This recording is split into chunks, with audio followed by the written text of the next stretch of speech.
자, 여러분 안녕하세요. 매일 아침 생방송으로 진행하는 굿모닝 경매 시즌 4 다시 여러분들 카페 인사드리게 됐습니다. 그동안에 길고 긴 여름을 뒤로 하고 이제 쌀쌀한 가을을 맞는 요즘입니다. 여러분들이 또 요즘 부동산 소식 또 궁금하실 것 같아서 관련해서 오늘 또 제목에 맞춰서 진행해 보도록 하겠습니다. 지금 또 추석 이후에 부동산 시장이 또 작년과 똑같게 차가워진 모습입니다. 정부의 여러 가지 방향도 있고 뭐 여러 가지 상황들이 벌어져 있고, 근데 금리는 떨어졌는데 실질적으로 우리가 대출을 내고 있는 비용이 내려간 거는 피부로 못 느끼고 계시죠? 경기가 너무 안 좋아서 미국이 내리니까 우리도 안 내릴 수는 없는데 이거 부동산이 또 부양될까 봐 걱정이 돼서 전략은 가산금리를 높이는 방법이었던 것 같습니다. 그래서 실제로는 기준금리는 낮춰졌는데 가산금리가 올려서 실질적으로 우리가 이용하고 있는 지금 대출 금리가 낮아지지 않은 거예요. 그래서 여러분들 피부로 못 느끼게 될 텐데요. 자, 뿐만 아니라 올해는 올해인데 내년에는 어떨까요? 내년에도 당연히 금리는 낮출 수밖에 없는데 이게 이대로 진짜 그냥 모든 분위기를 낮춘다면 부동산이 또 부양될 수 있기 때문에 가산금리는 또 오를 것으로 보여집니다. 그러면 이렇게 진행되는 가운데 부동산의 가격은 어떻게 움직일 것인지 우리가 이 부분에서 이러한 판단을 옳게 하면서 가는 것이 굉장히 중요할 것 같은데요. 많은 분들이 얘기하셨을 겁니다. 공급 물량 얘기 안 할 수가 없는데 여기 부동산 지인에서 자료를 가지고 왔죠. 48,000 가구가 필요한데요. 아파트 공급 물량이 0.8만 1만도 안 됩니다. 지금 내년 얘기하는 게 아니에요. 26년도, 27년도, 28년도를 지금 예상하고 있는 지표입니다. 네, 심지어 올해 내년도 3.9만, 3.2만 이거밖에 안 돼요. 네. 근데 이 공급 물량이지 실제로 이렇게 공급이 되지도 않았어요. 어쨌든 이런 상황 가운데 있는데요. 이거는요, 아파트 연립 다세대를 다 포함한 거야. 주택이란 주택은 다 포함했는데요. 여러분, 그 전에 물량 어땠습니까? 물량 많았었어요. 근데 많았을 때에도 부동산 가격이 올랐었나요? 안 올랐었나요? 보합일 때도 있었지만 오르던 시기였었잖아요. 근데 하물며 지급은 없다는 거예요. 그리고 앞으로 6년, 7년, 8년도 계속 없다라는 거. 야, 여러분, 일단 이 부분 걱정하지 않을 수가 없습니다. 근데요, 9월 26일 날 한은에서 재미난 발표를 합니다. 대출금리 0.25% 내리면 서울 집값 상승률 전국 평균 2배 육박. 이거는요, 제가 얘기한 게 아니고요, 한은에서 얘기한 겁니다. 네, 그동안의 통계로 얘기를 하는 거예요. 그러면 여러분들은 이런 생각이 드실 거예요. 지금 0.25%포인트가 내려갔는데 왜 지금 가격 상승이 이루어지지 않았느냐? 정부 정책으로 분위기로 지금 누르고 있기 때문에 이런 현상은 실제로 일어나지 않고 있는 겁니다. 자, 그러면 향후에 이런 현상이 눌려있던 것들이 결국에는 풍선 효과가 일어날까요? 안 날까요? 날 수밖에 없다라는 거죠. 누른다고 되는 게 아니죠. 하지만 이런 잠정적인 데이터를 가지고 있어 왔다라는 거. 이거 한번 볼까요? 밑에 오른쪽에 제 사진 위에 내용을 보시면요. 한은이 26일 발표한 안정 상황 보고서를 보면 대출금리가 0.25%포인트 낮아지면 1년 뒤 전국 주택가격 상승률은 0.43포인트 더 높아진다. 특히 서울 지역 상승률은 0.83%포인트 더 높아져서 전국 평균에 2배 근접할 것으로 추정됐다. 여러분, 이게 팩트라는 거죠. 네, 그동안의 데이터를 가지고 얘기하고 있다는 거예요. 앞으로 0.25%만 낮춰진 상태에서 이 기준금리가 끝날까요? 아니에요. 내년에도 내릴 수밖에 없는 상황은 벌어지게 될 텐데요. 그때 과연 우리 정부는 이 부동산의 가격은 얼마나 버틸 수 있을까요? 여러분, 제가 재미난 데이터를 좀 보여드리도록 하겠습니다. 자, 바로 이건데요. 요거는 여러분들 그 유명하신 우리 광순의 복덕방 우리 이광수 교수님 아시죠? 우리 이광수 교수님으로부터 제가 이제 이 자료 데이터를 좀 이렇게 받을 수가 있게 됐는데 아주 소중한 정보입니다. 우리 교수님께서 우리나라가 6번의 이렇게 폭락이라 그래야 될까요? 정확하게는 전 조정이라고 얘기하고 싶은데요. 조정이 부동산 가격이 이렇게 조정을 맞이했던 기간이 있었습니다. 그런데요, 아주 재밌습니다. 2004년도 6월부터 8개월 동안 3.15% 하락했었고요. 2008년도 10월에는요, 6개월 동안 4.12%, 또 3차 때 10년 1월에서 9개월 동안 이때는요 2.64%, 11년 5월에서 13년 9월까지 이때는 좀 장기였죠. 29개월 동안 7.57% 하락의 구간이 있었고요. 그리고 5차 때 19년도 1월 19년도 6월 6개월 동안 0.56%의 하락이 있었고요. 자, 요근자의 하락이 가장 대단했었는데요. 여러분들이 지금 다 느끼고 계신 언제죠? 미국의 자이언트 스텝이 3번이나 연거푸 일어났던 시기 22년도 7월부터 7개월 동안 10.73%, 그 어느 때보다도 가장 큰 폭의 하락이 있었던 시기입니다. 여러분, 지금 이런 하락의 시기와 하락률을 보시면서 어떤 생각이 드십니까? 이때 규제들이 있어서 이런 일이 일어났나요? 아니면 완화가 있어서 일어났나요? 규제들 때문에 이런 일들이 있었던 겁니다. 지금 규제예요? 완화의 시대예요? 규제의 시대에 있습니다. 규제의 시대에 살고 있어요. 지금 앞으로도 내년에도 불안하기 때문에 좀 더 규제할 거예요.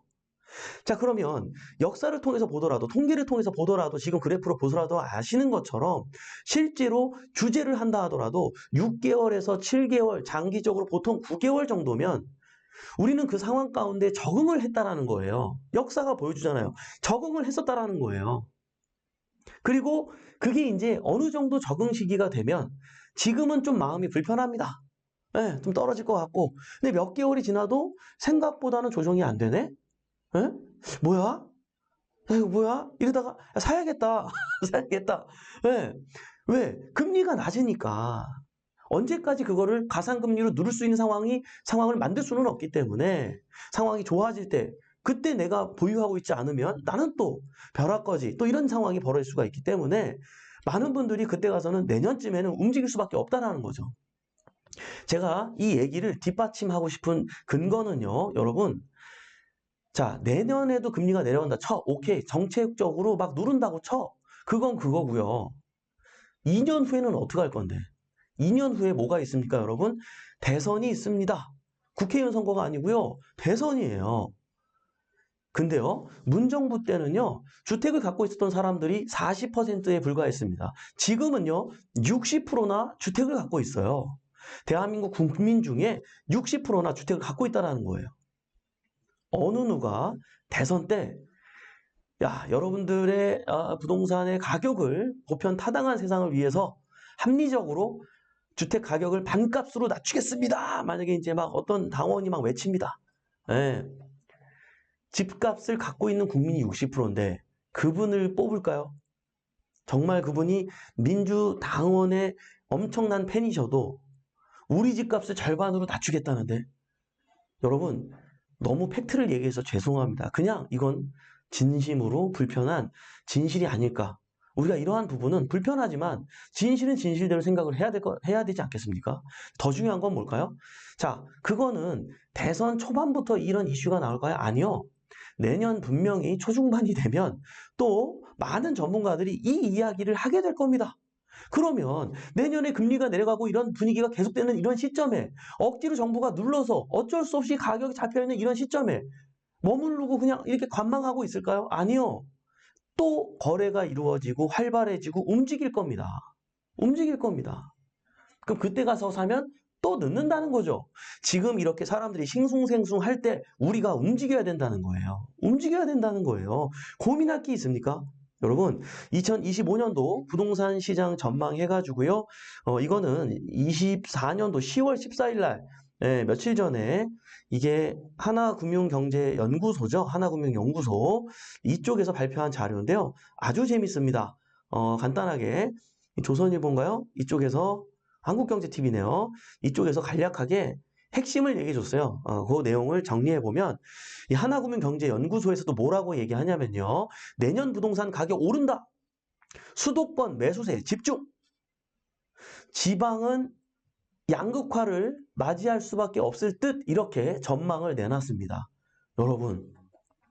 여러분들 생각은 어떠십니까? 저는 이 내용도 맞다고 생각하시는데요.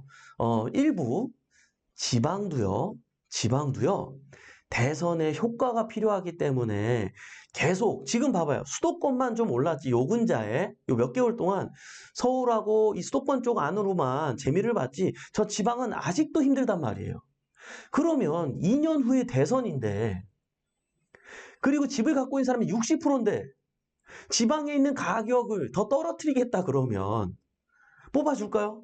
완화책을 주겠다고 해야지 뽑아주지 않겠습니까? 그러면 그런 상황 가운데 지방에 있는 부동산의 가격도 반드시 미미하지만 상승장을 맛보게 될 것이다.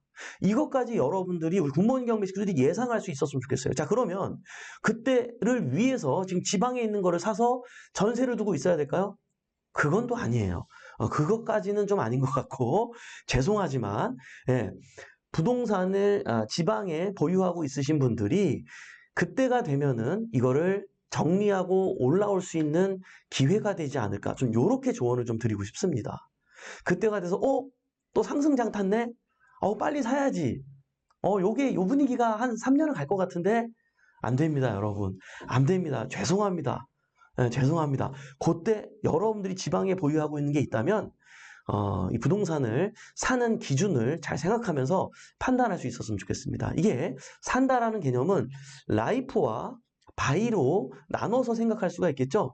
내가 살아야 된다면 지방에서 월세로 사십시오. 예. 하지만 투자는 수도권으로 부탁을 좀 드리겠습니다. 죄송합니다. 또 지방에 계신 분들한테 죄송한데 장기적으로 보았을 땐 물론 지방 안 오르진 않아요. 그러나 지방이 1,000만 원 오를 때 수도권은 더 많이 오르기 때문에 기왕이면 한정된 예산 안에서 여러분들이 효율적인 투자를 위해선 저는 이렇게밖에 제안 드릴 수밖에 없다라는 거죠. 이해되십니까? 네. 자, 이거는요. 서울 월간 아파트 월세 가격 지수입니다. 여러분들이 이 지표를 혹시 보셨을지 모르겠는데요. 23년도 12월부터 지금 9월 달 현재까지의 자료인데요. 월세 올랐어요, 안 올랐어요? 올랐어요. 작년에 월세 올랐을까, 안 올랐을까? 작년에도 올랐어요. 네. 돈을 항상 매일매일 찍어내고 있으니까 시중에 돈은 점점점 많이 돌아다니고 인플레이션은 항상 일어나고 있고 돈의 가치는 화폐의 가치는 우리가 맨날 얘기하지만 점점 떨어질 수밖에 없기 때문에 월세가 오르는 건 당연한 거죠. 근데요, 공급 물량도 없어. 금리는 낮아지고 있어. 월세 앞으로 더 오를까요? 월세가 이제는 안 오를까요? 월세가 더 오를 수밖에 없는 요소들이 지금 또 준비되어 있잖아요. 이거 어떻게 하겠습니까? 어떻게 하겠냐는 거예요. 네? 여기서 더 오를 거예요. 그래서 무슨 뉴스까지 있었냐면요.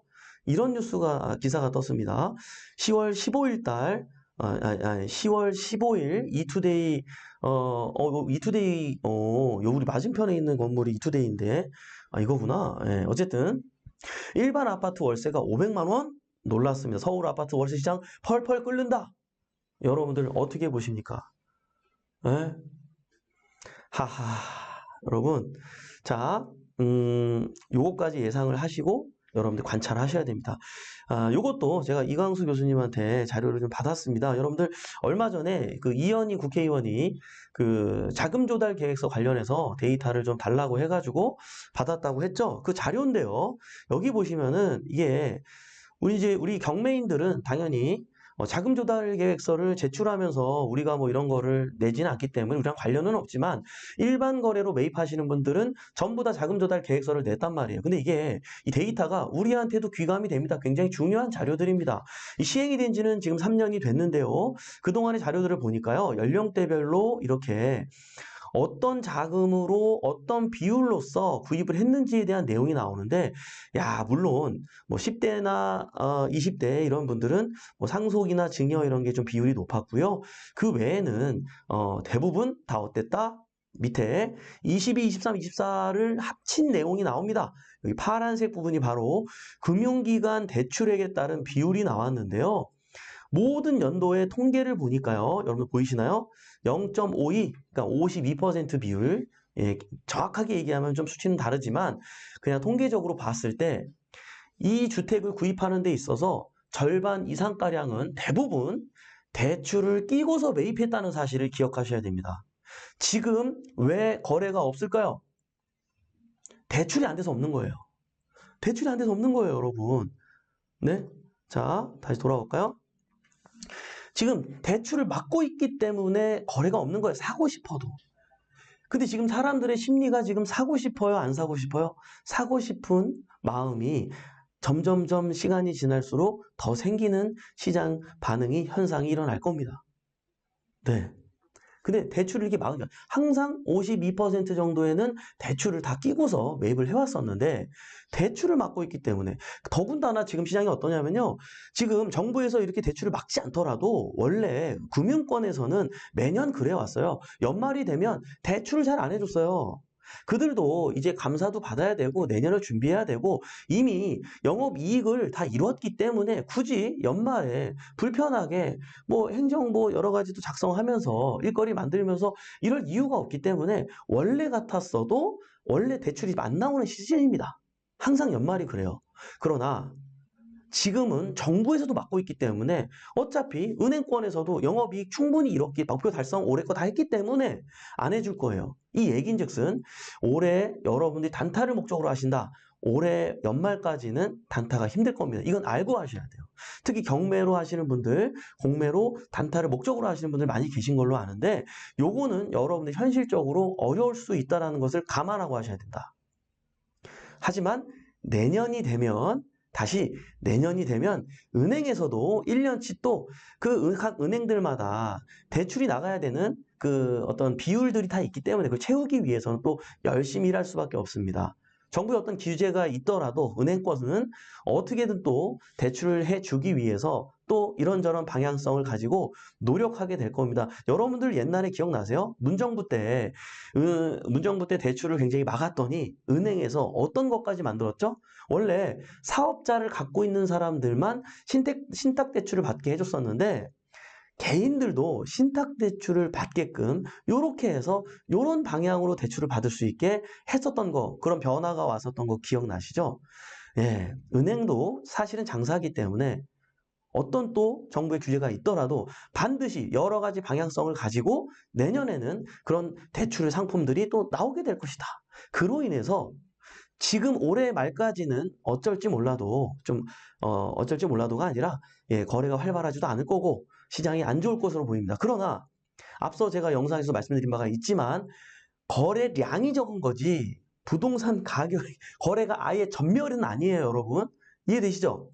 그러니까 지금 해야 된다 말아야 된다? 해야 된다라는 거예요. 왜요? 사실 오늘 낙찰받더라도 잔금을 언제 납부하면 되죠? 12월 달에 납부해야 돼, 어차피. 예? 오늘 낙찰받아도 2주가 지나고 잔금 납부하라고 보통 25일에서 한 45일 정도 여유의 기간을 주잖아요. 예? 그럼 다음 입찰 기일 전까지 내도 되잖아. 그러면은 내년 1월 달에 잔금 납부해도 된다는 얘기죠. 이해되시나요?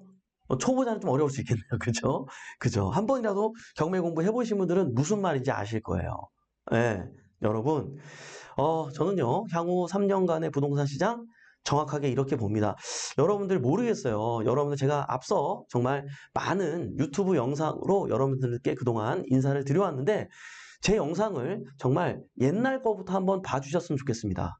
정말 이렇게 전망하는 것들이 정말 다 틀렸는지, 다 맞았는지, 95%는 맞았기 때문에 정말 자신있게 여러분들께 이렇게 제안을 드리고 있는 거거든요. 혹시 이 영상을 처음 접하신다면 뒤에 있는 것들도 경매, 공매와 관련해서 경매, 공매와 관련된 이 교육 자료들은 뭐 불변하는 거니까요. 예, 이런 부동산 전망이나 시장 상황에 대한 이야기는 변하는 거기 때문에 지금 상황의 뉴스를 봐야 되지만 경매 공부나 공매 공부 같은 경우는 4년 전, 7년 전 영상을 보셔도 아무 문제가 없고 도움이 되기 때문에 그렇게 여러분들이 이용할 수 있는 도움이 되는 베프 TV 방송, 네, 굿모닝 경매 채널이 되었으면 좋겠습니다. 오늘도 이렇게 유한한 인생에서 오랜만에 외쳐보네요. 그죠?